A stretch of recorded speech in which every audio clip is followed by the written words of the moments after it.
My name is Bledsoe. I'm a resident here in Overton and owner of Quail Hollow Farm. I want to thank the board members and each of you for giving me a few minutes. This is a subject I'm very passionate about, and knowing myself way too well, I would not be able to be contained within 3 minutes. So I took a few minutes this afternoon to write my thoughts down, that I might be concise and carefully choose my words.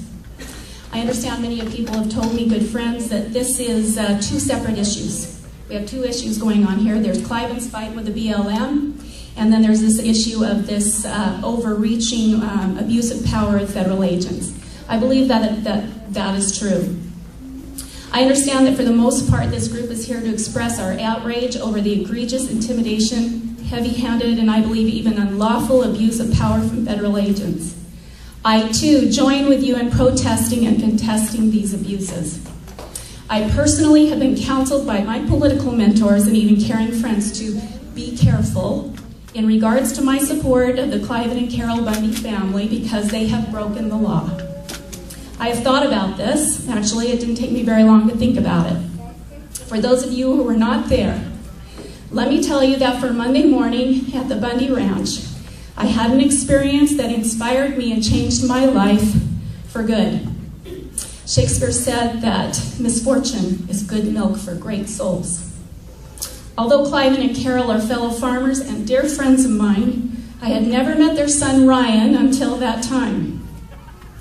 While Cliven was in Las Vegas trying to get his son out of jail, Carol trying to man the phone and the home front, Ryan seemed to be the man in charge. To pull the growing crowd together and to organize us into action, Ryan jumped onto the tailgate of a pickup truck to call us to attention. Expressing gratitude for the support, he asked if we all understood what was going on and wanted to just get to work, or if we might want a brief history of what this was all about. When someone in the crowd asked for the story, he began. May I say that in just a few minutes of time, off the cuff, unrehearsed, from his heart and soul, I heard the most eloquent, succinct history of the battle for our freedom and liberty that I have ever heard. In regards to breaking the law, he quoted the Constitution, article and section, the Bill of Rights, reciting specific amendments, with complete comprehension and understanding. He did so without venom, but with passion, with perfect possession of his emotion despite the emergency. I believe that if we all understood our history and our charters of liberty, our Constitution and our Declaration of Independence, we would never have allowed our liberties that we claim to cherish to be eroded away. Cliven and Carol are not the gun-slinging, rebel-rousing, redneck lawbreakers many would have us believe. Quite the contrary. They are my heroes. Cliven and Carol have been willing to sacrifice their very livelihood to push their constitutional rights, our constitutional rights. We all talk and complain how the government had grabbed control of our lands and set up federal institutions that limit our liberties, how expensive and abusive they are. Cliven and his family do more than talk. They have gained knowledge, and according to their understanding and their own conscience before God, they have peacefully pushed back. The Bundys have been carrying this alone far too long. Federal agencies have now brought the matter to a head, forced the issue. Their flagrant abuses have brought us here.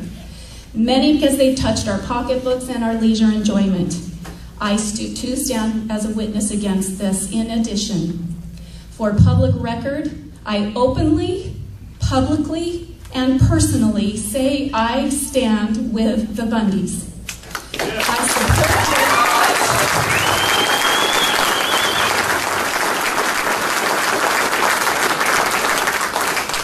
I support your fight, and I will do all in my power to assist you. To my community and friends, we must know this document. For me, it sent a power-pushing health official walking off my farm with no recourse. If there is a silver lining in the wake of these horrific events, it is the wake-up call to understand with fervor and passion our founding documents. We cannot be ignorant and free. Ryan Bundy, the Bundy family, God bless you. You have set an example for this girl to follow. May we all do likewise.